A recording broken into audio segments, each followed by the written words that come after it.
No livro do profeta Isaías, nós vamos ler o capítulo 1.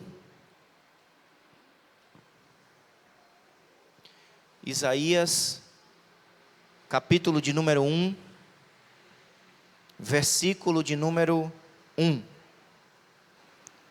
Profeta Isaías, capítulo 1, versículo 1. Visão de Isaías, filho de Amós, que ele teve a respeito de Judá e Jerusalém, nos dias de Uzias, Jotão, Acás e Ezequias, reis de Judá. Ouvi, ó céus, e dá ouvidos, ó terra, porque o Senhor é quem fala. Criei filhos e os engrandeci, mas eles estão revoltados contra mim. Vamos inicialmente ler apenas esses 2 versículos desse capítulo 1 do profeta Isaías. Que o Espírito Santo de Deus esteja falando aos nossos corações, como já foi pedido em oração, que por intermédio da palavra sejamos alimentados, edificados pelo Senhor, em nome de Jesus. Esse é o início, da profecia registrada por Isaías. Nesse primeiro capítulo, ele apresenta os principais temas que estarão presentes em todo o livro. E ele já começa o livro afirmando de onde origina-se a palavra que ele anuncia. Isaías por si mesmo não tem nada a dizer, mas ele diz porque recebeu do Senhor. Nós servimos a um Deus que fala, nós servimos a um Deus vivo, que revela o seu propósito, a sua vontade. Ele é capaz de realmente trazer a verdade, porque Ele é o Deus Todo-Poderoso. Por isso que Isaías começa dizendo, visão de Isaías. A palavra visão aqui, irmãos, ela não significa necessariamente algo físico, mas visão aqui tem a ver com percepção, discernimento. Então ele está afirmando que recebeu do Senhor percepção, discernimento. Agora sim, as coisas fazem sentido, porque o Senhor revelou a sua palavra. É isso que ele diz no versículo de número 1, quando ele fala visão de Isaías, e quando no verso 2, ele diz, ouvi, ó céus, e dá ouvidos, ó terra, porque o Senhor é quem fala. Portanto, meus amados irmãos, precisamos dar ouvidos a esta palavra, porque o que temos registrado aqui não é a opinião de homens, não é o que Isaías achou, nem o que Jeremias, nem qualquer outro ser humano, mas é a fala de Deus, é a revelação do Senhor, é a verdade trazida para nós pelo Espírito Santo de Deus, escrita pelo homem, mas inspirada pelo Espírito Santo de Deus. É a voz do Senhor registrada para nós. Portanto, como está escrito, quem tem ouvidos para ouvir, ouça o que o Senhor, por intermédio da Bíblia Sagrada, fala à sua igreja.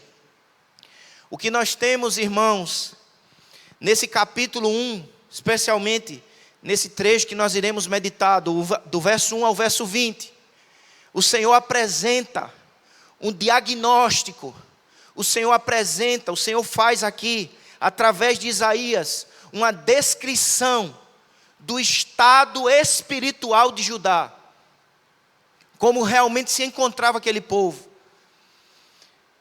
E a descrição que o Senhor apresenta sobre Judá e a cidade de Jerusalém, ilustra claramente a realidade espiritual de todo ser humano.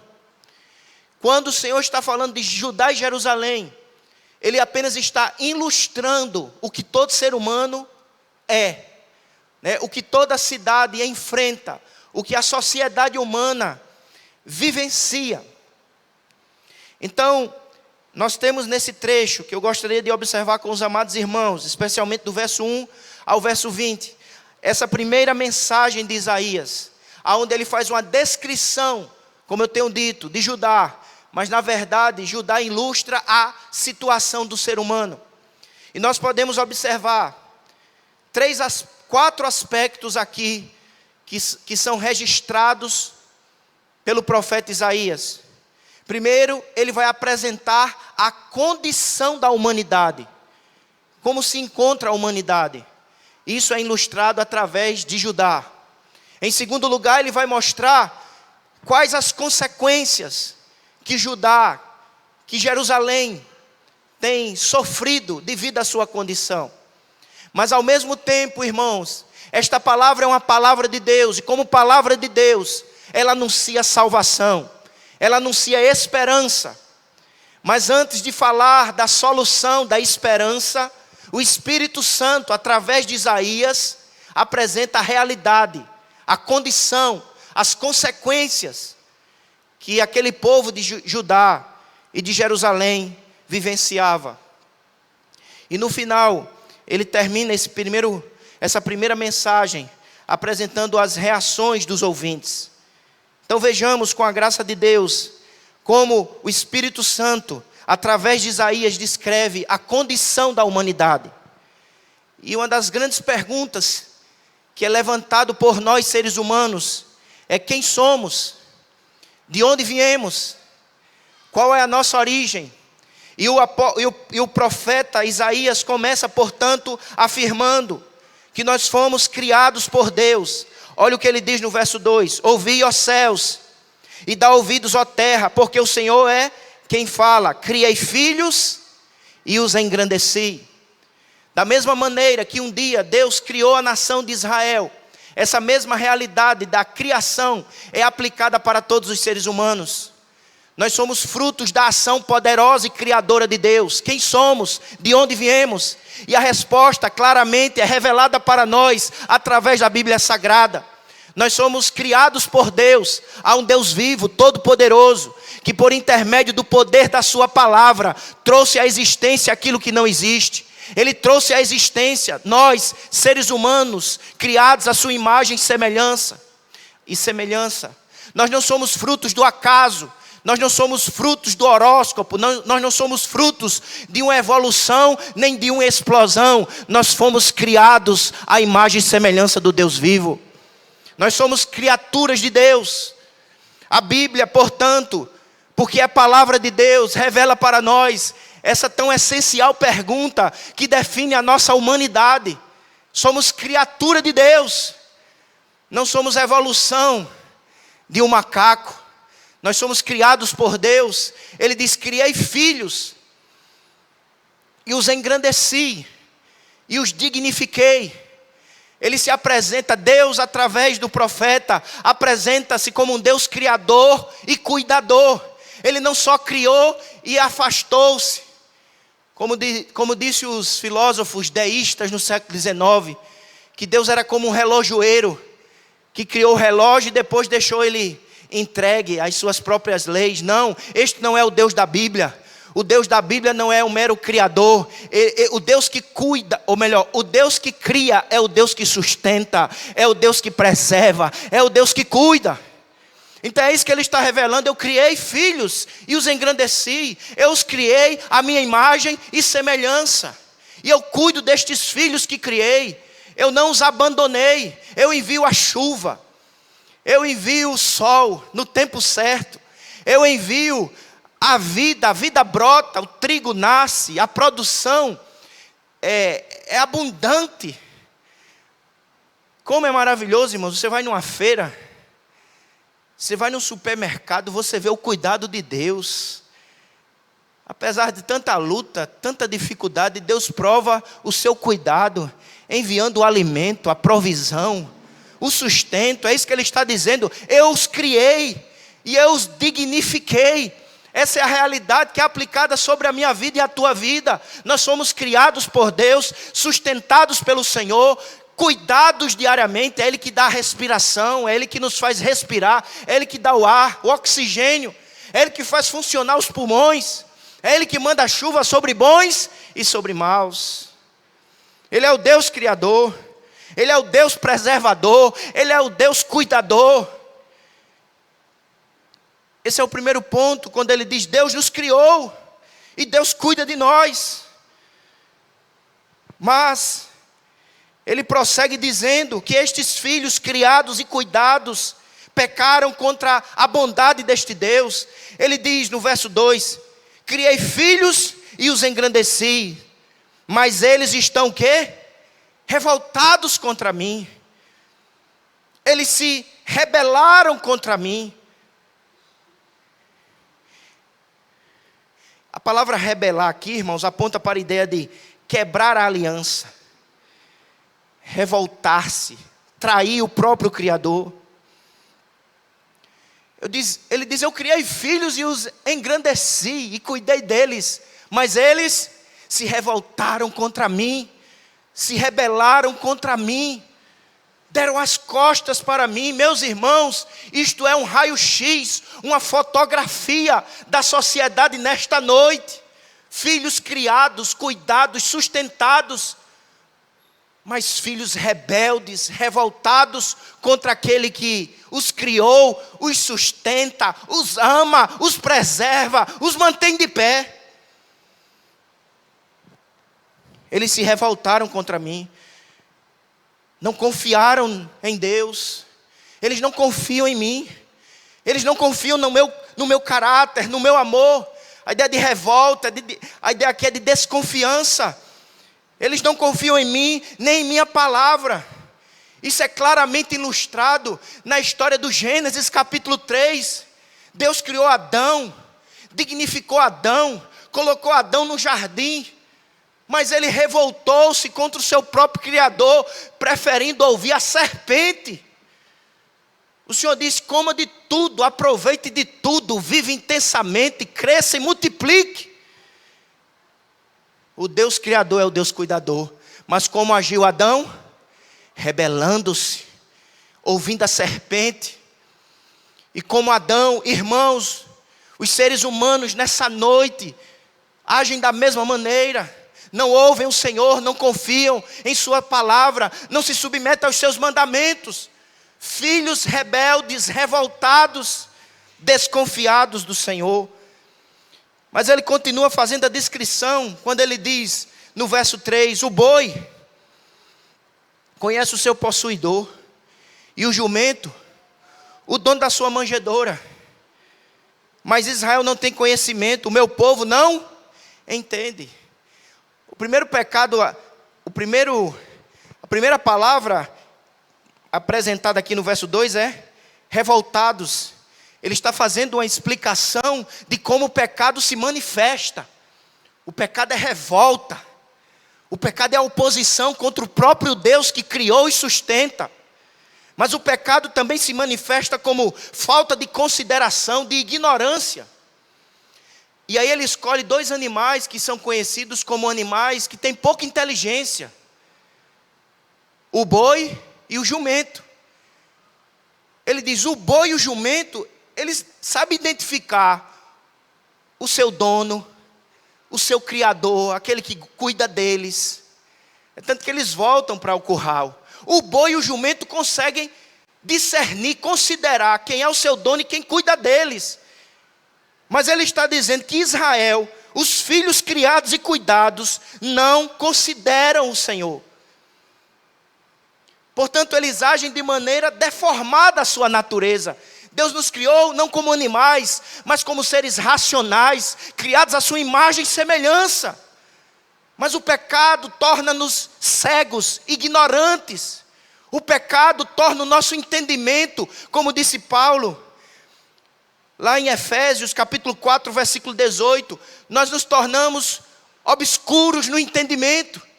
Não conseguimos considerar e discernir e agradecer aquele que criou e cuida. O pecado cegou nossos olhos espiritualmente falando.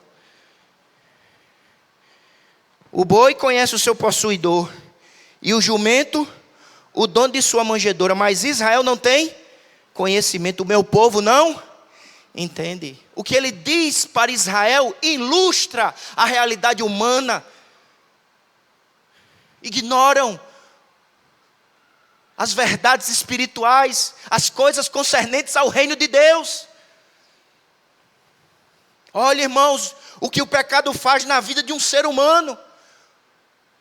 O pecado nos derruba, o pecado nos mata, o pecado nos incapacita até de agir e pensar. Ele continua descrevendo essa condição, filhos criados, mas filhos revoltados, ingratos, que desenvolvem uma ignorância espiritual a respeito de Deus. Ele não está falando de ignorância intelectual. Obviamente, o ser humano é intelectualmente inteligente, capaz. A ignorância aqui não é filosófica, não é intelectual, é espiritual. Eles não conhecem aquele que os criou e os sustenta. Portanto, eles não desenvolvem um relacionamento. Porque na Bíblia, irmãos, conhecimento tem a ver com relacionamento. Relacionar-se com este Deus, amando, agradecendo, apresentando-se diante dele. Mas ele continua fazendo esta terrível descrição, esse realista diagnóstico, no versículo de número 4. Ai desta nação pecaminosa.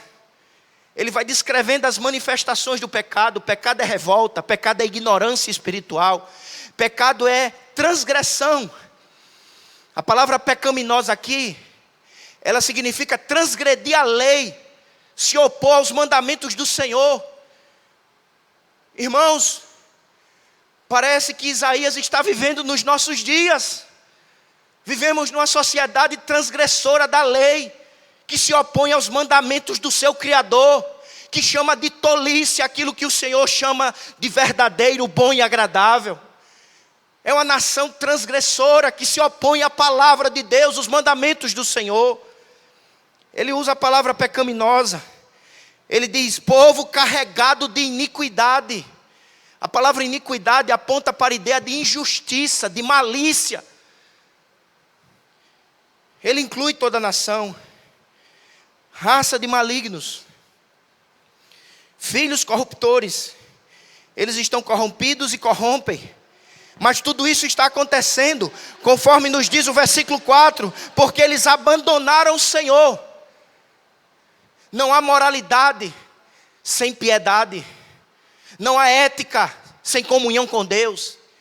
Ele diz, olha, eles se divorciaram do Senhor. A palavra abandonar aqui é a mesma palavra no hebraico para divórcio. Ou seja, eles quebraram a aliança, eles se afastaram do Senhor. E como resultado desse divórcio, deste abandono, eles estão entregues à malícia, à injustiça, à transgressão.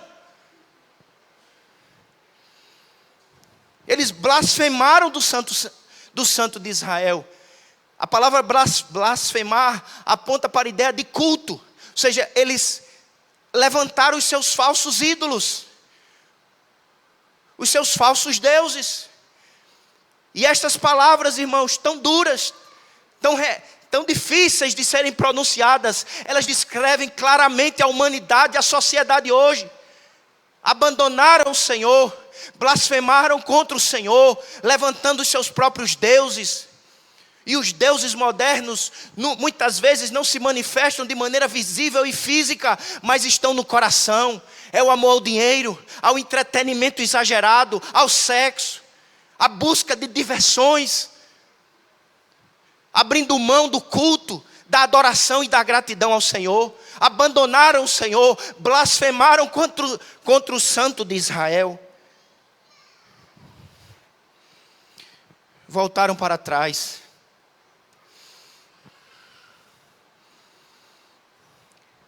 Isso vai se aproximar muito do que Paulo descreve em Romanos capítulo 3. Então esta é a condição revelada pelo Senhor. Por isso que Isaías diz, assim fala o Senhor. Porque o Senhor conhece o real estado do nosso coração. O Senhor não vê apenas o corpo, Ele vê a alma. Ele sabe a situação da nossa existência, tanto no corpo como no espírito. E essa situação é revelada pelo Espírito Santo de Deus, através do profeta Isaías. Mas ele não só mostra a condição, filhos criados, filhos revoltados, rebeldes, mas ele vai mostrar as consequências. Quais as consequências de uma sociedade que resolve trilhar o caminho da revolta, da rebelião, da desobediência? Quais as consequências na vida de uma família e de um ser humano que resolve dar as costas para o Senhor e levantar os seus próprios deuses, os deuses modernos, os deuses do coração? Quais as consequências? Qual o resultado? Ele vai começar então a descrever as consequências a partir do versículo de número 5.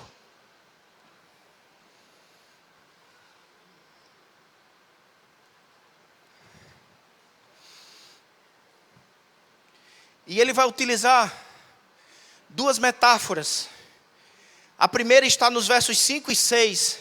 Ele vai utilizar a metáfora de um corpo doente. O pecado adoece a vida de um ser humano, uma família e toda uma sociedade. É isso que ele vai dizer, que como consequência, o corpo da nação está adoecida. Veja o que ele diz no verso 5. Porque a vez de ainda serem feridos, ele descreve alguém que está ferido, machucado, visto que continuais em rebeldia. Ou seja, a rebeldia, o pecado promove ferimentos, promove enfermidades, promove doenças na alma.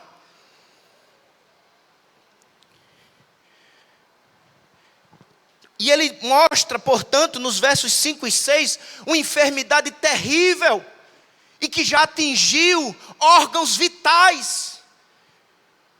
Não brinquemos com o pecado e com o poder terrível que o pecado tem e com as consequências terríveis que o pecado é capaz de promover na vida de um ser humano, de uma família.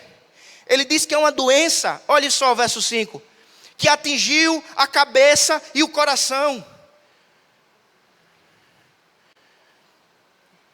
No final do verso 5, toda a cabeça está doente e todo o coração enfermo. Os órgãos principais, vitais, estão atingidos por essa doença.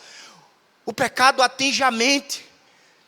O pecado atinge o coração, porque perverte os sentimentos e as emoções. É uma clara descrição, é uma real fotografia da sociedade nesta noite. Enfermos na mente, enfermos no coração, perturbados, nas emoções desequilibradas, pensamentos terríveis e perversos, submetidos às trevas, à escravidão. É uma doença que atinge a cabeça e o coração, a mente e as emoções. Não pensemos que não haverá consequências terríveis quando se trilha o pecado. Não há neutralidade no caminho do pecado. O pecado produz enfermidade terrível. Ele diz que essa doença, ela é terrível porque atinge a cabeça e o coração e se espalha sobre todo o corpo. Veja o que diz o verso 6.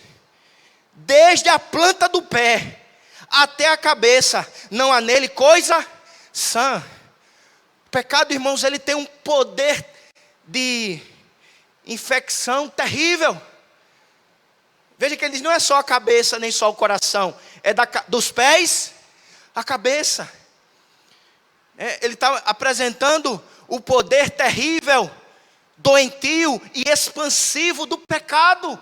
O pecado se alastra e aonde chega, ele adoece, ele inutiliza, ele enfraquece o ser humano. Ele apresenta como se fosse uma doença incurável, que já não há tratamento para ela, porque ele diz assim, olha, verso 6, desde a planta do pé até a cabeça, não há coisa sã, sendo feridas, se não feridas, contusões e chagas inflamadas, umas e outras não espremidas, nem atadas, nem amolecidas com óleo. O que ele está dizendo aqui, irmãos? De maneira metafórica, ele está dizendo que é uma doença que não há remédio. Já entregou, ninguém espreme mais. É o que acontece, né? Quando você espreme, bota remédio e bota uma atadura. Ele diz, já não se espreme, já não se bota remédio, porque não há. É uma doença terrível, incurável, destrutiva. Há consequências terríveis no pecado, na vida de um ser humano. Mas a outra metáfora que o Espírito Santo utiliza para descrever as consequências do pecado é a guerra. O pecado nos deixou em guerra contra Deus. O pecado nos deixou em guerras uns contra os outros. Por que tanta violência, tanta discórdia? Porque as coisas estão como estão. O que está acontecendo conosco? Guerra. É o resultado do pecado e de uma sociedade entregue a si mesma. Guerra uns com os outros, guerras dentro de casa, no casamento, divórcio. Filhos contra pais, pais contra filhos. Guerra. É a consequência do pecado. Que o dinheiro não resolve, a educação não traz solução. Veja o verso 7. Ele começa então a fazer uma descrição das consequências, usando outra metáfora. Ele diz assim: a vossa terra está assolada. Veja que ele muda a ideia. Ele agora apresenta uma terra toda destruída. Veja, as vossas cidades consumidas pelo fogo. A vossa lavoura, os estranhos devoraram em vossa frente. Eles não estavam escondidos de vocês. Eles destruíram na frente de vocês. O pecado destrói. O pecado rouba aquilo que é vital, aquilo que dá força. A lavoura era o alimento. O alimento aponta para o pão, para a energia. Ele está dizendo, ele entrou e devastou, e desolou, e queimou, e incendiou, e roubou. Não há alimento, o que resta é fraqueza, é prejuízo. Claro que a descrição é uma descrição dada pelo Senhor, pelo Espírito Santo de Deus. É bem verdade que aparentemente há muita riqueza, há muita luz, há muito brilho. Mas ele não está falando do externo, ele está falando da alma. Ele está falando do Espírito, porque quem fala não é meramente Isaías, é o Senhor que conhece-nos de maneira profunda e real. Está doente, enfermo na mente e no coração, está desolado. Não adianta, portanto, mostrar as nossas ostentações materiais e físicas. Porque a questão não diz respeito ao externo, mas ao interno, ao estado da alma.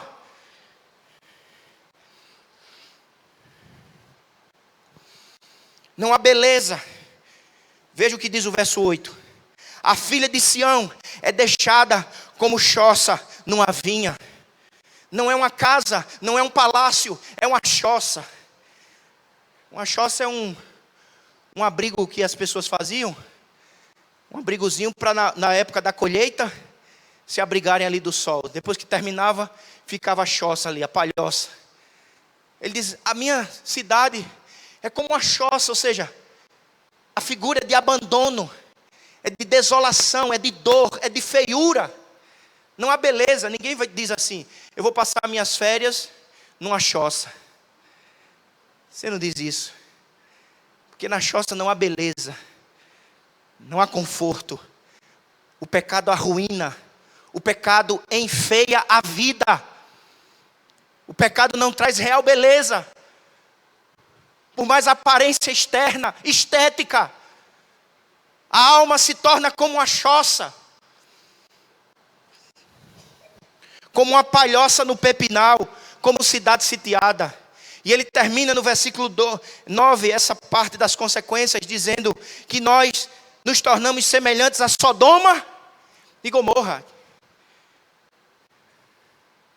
Veja que ele está falando para Judá e Jerusalém.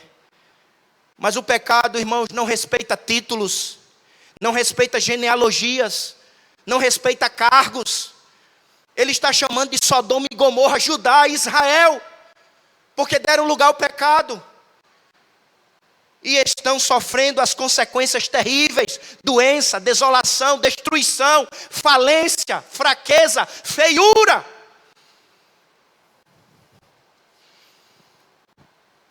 A condição e as consequências. Mas bendito seja o nome do Senhor, irmãos, porque se esse capítulo terminasse aqui, ai de mim, de você, ai de nós, mas é a fala do Senhor. E quando o Senhor fala, Ele revela a realidade, mas anuncia o Evangelho.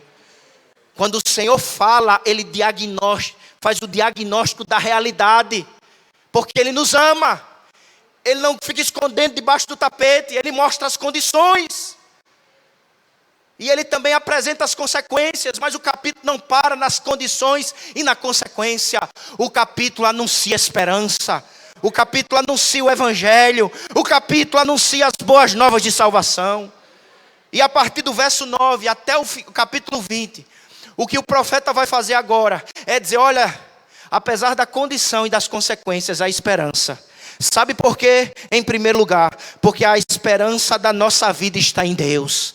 Apesar das condições, apesar das consequências, há esperança, porque há um Deus que age, há um Deus que exerce misericórdia, há um Deus que intervém, há um Deus que traz salvação.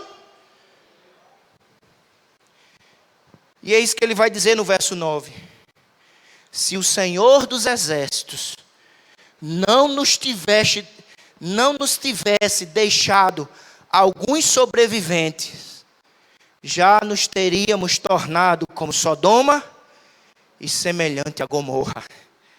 Ele está dizendo: se o Senhor não tivesse deixado sobreviventes, nós já estaríamos extintos, destruídos, arruinados. Se o Senhor, se dependesse de nós, se estivesse apenas na força do nosso braço, mas não está. O Senhor, o Todo-Poderoso, deixou sim sobreviventes. O Senhor, o Todo-Poderoso, agiu para salvar, para trazer vida. E essa é a nossa esperança. O Senhor deixou sobreviventes. O Senhor manifestou graça. O Senhor interveio com misericórdia. Isso é a história da Bíblia, irmãos. A Bíblia é o anúncio de Deus agindo em meio ao caos, em meio à doença espiritual. É Deus soberanamente operando. Foi assim no Êxodo, quando Moisés, o povo ora pedindo ao Senhor. Em Êxodo 3, verso 8, o Senhor diz: desci para livrar. Foi assim em Sodoma e Gomorra. Apesar da destruição anunciada, o Senhor desce, enviou o seu anjo para salvar a família de Ló. E Ló fica ali titubeando, e o anjo pega na mão dele e diz: vamos embora, porque o Senhor Todo-Poderoso está estabelecendo salvação sobre a tua vida. A nossa esperança está em Deus e em seu Filho Jesus Cristo. Entregues a nós mesmos, estaríamos destruídos, arruinados, aniquilados. Mas há um Deus que age com salvação através do seu Filho. Há um Deus que envia o descendente. Há um Deus que promete e cumpre. Desde o início da Bíblia. Lembram que quando o pecado entrou, lembram que quando a serpente agiu, trazendo morte e destruição, logo em seguida, o Senhor dos exércitos interviu, dizendo: da semente da mulher vai nascer um que esmagará a cabeça da serpente. E aquele que prometeu foi fiel para cumprir. Como está escrito em Gálatas capítulo 4, versículo 4, que na plenitude dos tempos, Deus enviou seu Filho, nascido de mulher, nascido sobre a lei, para cumprir a lei, morrer numa cruz, para nos resgatar da doença, da cegueira, do pecado e da escravidão. O Senhor separa, o Senhor soberanamente escolhe, sustenta, chama. Deus manifesta o seu poder. Há esperança, apesar da condição e das consequências terríveis, porque há um Deus que salva. Mas há esperança, em segundo lugar, quando nós ouvimos a palavra do Senhor. Observe aí na sua Bíblia, Quando o profeta então se dirige ao povo, depois de apresentar a condição e as consequências, o profeta diz: ouvi a palavra do Senhor. A esperança no Senhor e em sua palavra. A esperança em Jesus Cristo, que é capaz de, pelo seu sangue, perdoar os nossos pecados, retirar as manchas mais profundas, restaurar nossa alma, nossa vida, e nos dar vida e vida em abundância. Mas precisamos ouvir a palavra. Por isso que ele diz no verso 10: ouvi a palavra do Senhor. Vós príncipes de Sodoma, ouvi. Prestai ouvidos à lei do nosso Deus, vós povo de Gomorra. É interessante que ele se dirige aos príncipes e ao povo. Não há uma mensagem para os príncipes e para o povo, a mensagem é uma só, a palavra é a mesma. Jesus que salva, que liberta e que transforma. O príncipe, o governador, a autoridade, mas a pessoa mais simples precisa do mesmo Jesus e da mesma graça salvadora. Portanto, há esperança para os que ouvem. Não basta apenas saber as condições terríveis do pecado, as consequências avassaladoras do pecado. Não basta apenas saber a condição e as consequências. É preciso ouvir a voz do Senhor, a palavra de Deus, o evangelho que é poder de Deus para salvar o mais terrível pecador. Mesmo os príncipes. Por isso que Jesus, em João 5:24, ele disse assim: em verdade vos digo, quem ouve a minha palavra, você é bem-aventurado, porque você está ouvindo a palavra. Ouça a palavra, mas não basta ouvir, é preciso voltar-se para Ele, é preciso deixar o pecado, é preciso se soltar daquilo que mata, adoece. Ele diz: ouça, bem-aventurados que ouvem. Mas o texto citado em João 5:24 diz: em verdade vos digo, quem ouve a minha palavra, e em seguida ele diz, e crê. Como o presbítero Jalisson no início do culto ele diz, tem muitas bênçãos, mas é só dada aos que creem. É preciso ouvir, é preciso crer. E os que ouvem, voltam-se para o Senhor. E os que ouvem, entregam-se a Ele de verdade. E os que ouvem e que se arrependem de seus pecados e creem na palavra de Deus, recebem de Deus, através de Jesus Cristo, perdão, libertação, restauração, renovo. Mas em terceiro lugar, há esperança. Primeiro porque é um Deus poderoso que intervém com salvação. Há esperança porque é uma palavra viva que nos chama ao arrependimento, a voltarmos para o Senhor. Há esperança se nós não seguirmos o falso caminho. Há um falso caminho que é oferecido pelo mundo. E esse caminho precisa ser rejeitado. Qual é o falso caminho? É o caminho do legalismo. É o caminho de pensar que eu serei salvo e restaurado por meus méritos, por minhas obras. Qual é o falso caminho? É o caminho que afirma o poder do homem. Não há poder em nós, irmãos, em nós há pecado, fraqueza. O poder pertence ao Senhor. Ele sim é poderoso para salvar. E o seu Filho Jesus Cristo realizou a obra necessária que garante o remédio poderoso que liberta, que transforma, que perdoa, que restaura. A solução não está em nós. A solução não está nas nossas obras, nos nossos feitos. Mesmo nos feitos religiosos. Não está na rosa ungida, no sal grosso, no suor do pastor, no manto, não, está em Deus e em seu Filho Jesus Cristo. E é interessante, irmãos, porque ele vai mostrar uma multidão correndo para a igreja. E aí ele faz uma descrição de um culto. E o Senhor diz: eu me oponho a este culto. E aí nós vamos ver por que ele se opõe.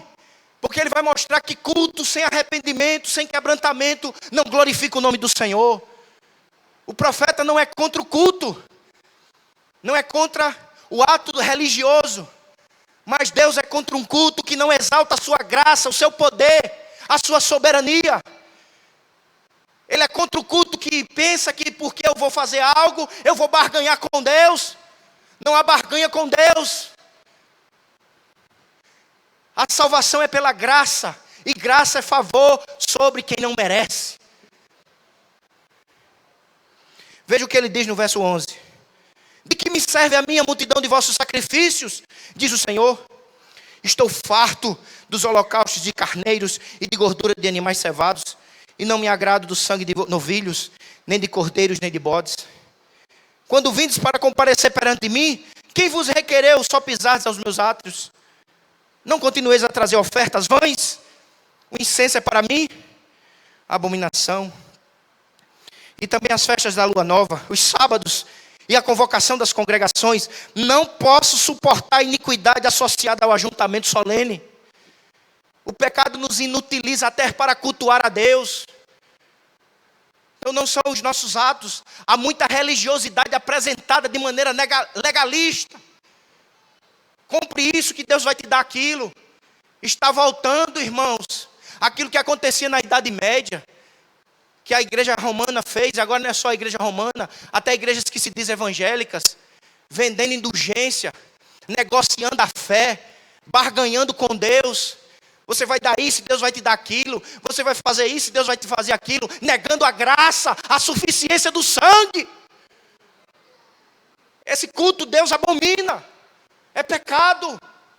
Porque Deus quer ver em nossos corações dependência dEle e nele. Humildade aos seus pés, como publicano. Lembra do fariseu que entrou no templo para orar? E ele levantava as mãos e se achava o tal. Eu faço isso, eu faço aquilo, eu mereço. O publicano, baixando a cabeça, dizia: meu Deus, tem misericórdia de mim, pecador. Essa deve ser a minha, a sua oração. Meu Deus, tem misericórdia de mim, pecador. Nada tenho em minhas mãos.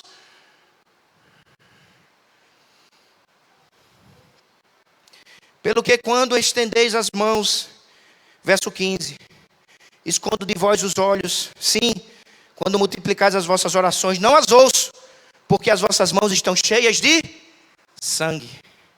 Aparentemente é um culto perfeito. Tem sacrifícios, tem oferendas, tem até orações e mãos levantadas. Mas Deus conhece o nosso coração. Deus não se empolga com as nossas performances. Ele quer ver em nós um coração quebrantado, contrito e confiante na sua graça. Portanto, só quem desfruta desta esperança, só quem desfruta desta bênção, é os que não trilham o caminho do legalismo, do falso culto, do culto sem conversão, sem quebrantamento, sem humildade. Mas ele ainda vai mostrar o caminho da esperança. É em Deus, é no voltar-se para Ele. Ele termina essa parte dizendo: compreenda as exigências de Deus e, acima de tudo, corra para a graça.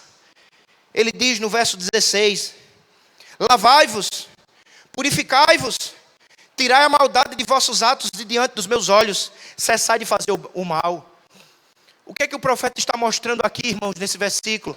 Ele está mostrando as exigências de Deus. Deus exige de nós pureza, santidade, honestidade. Deus exige de nós amor e a promoção do que é bom. Deus é santo, Deus é justo. Ele diz no verso 17: aprender a fazer o bem, atender à justiça, repreender ao opressor, defender o direito do órfão, pleiteai a causa das viúvas. São exigências altas, é um padrão elevado. Mas quem sou eu? Um pecador, adoecido pelo pecado. O que fazer diante de tamanha exigência? O verso 18 responde: corra para a presença daquele que é misericordioso. Por isso que o versículo 18 anuncia: vinde, Vinde é o mesmo vinde que está em Mateus 11:28, quando Jesus disse: vinde a mim, todos vós que estáis cansados, sobrecarregados, e eu vos aliviarei. Vinde a mim, os que estão aprisionados nas consequências do pecado, adoecidos, desolados, destruídos, inutilizados. Vinde a mim, o Senhor chama. Vinde a mim. Mas eu estou doente, enfraquecido, não há em mim beleza espiritual. Vinde a mim. Eu estou sobrecarregado, desolado. Vinde a mim. E arrazoemos. A palavra arrazoar aqui era a linguagem de um tribunal. Arrazoar era estar diante do juiz. E você apresentava as provas e o argumento. Então ele está dizendo: vinde a mim, venham ao meu tribunal, e que se vocês vierem, vocês descobrirão que este juiz é misericordioso. Vinde a mim, porque ainda que os vossos pecados sejam como a escarlata, eles se tornarão brancos como a neve. Venham a mim.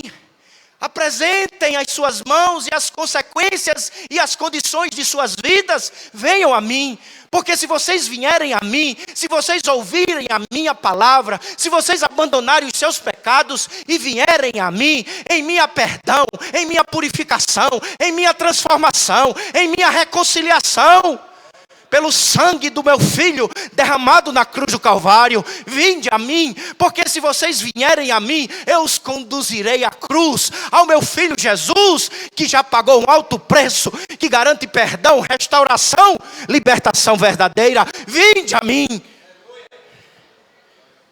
Ele fala isso, é a linguagem do perdão. Mesmo que os vossos pecados sejam vermelhos como a escarlate, eles se tornarão brancos. Diga comigo: se tornarão brancos. O que é isso? Transformação.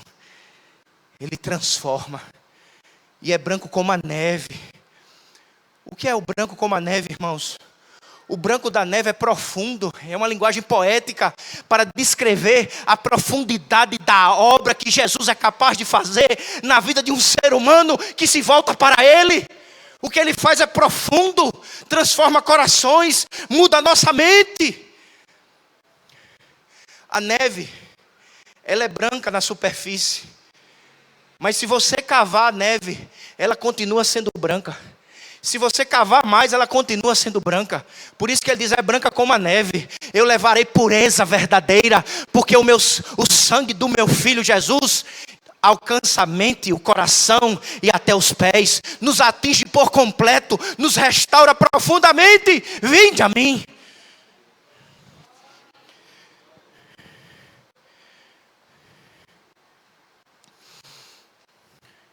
Que você não saia daqui nessa noite da mesma maneira que você vá até Jesus. E eu encerro, meus amados, apresentando o último ponto, nos versículos 19 e 20. Depois dessa mensagem, proferida pelo profeta Isaías, não é mensagem dele, e saiba, eu estou aqui apenas transmitindo a fala do Senhor, que foi dada através de Isaías. A mensagem não é minha nem de Isaías, é do próprio Senhor. Mas diante dessa mensagem, você pode sair daqui com duas reações.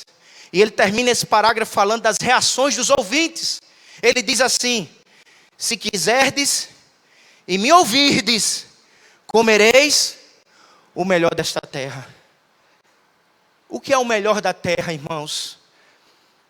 Ele está falando da terra da promessa, das bênçãos do reino de Deus. O melhor dessa terra é ter um encontro com Jesus. O melhor dessa terra é ter os pecados perdoados, a vida transformada, restaurada pelo poder do Senhor. O dinheiro não é capaz de fazer isso, a educação não é capaz de fazer isso, mas a graça de Deus em Cristo Jesus transforma, liberta, perdoa. Mas é preciso ouvir, É preciso voltar-se para o Senhor. Então ele disse, se você ouvir, se você crer, se você voltar-se para o Senhor, você receberá o melhor dessa terra. E o melhor dessa terra é ser um filho do Altíssimo, é estar reconciliado com os céus.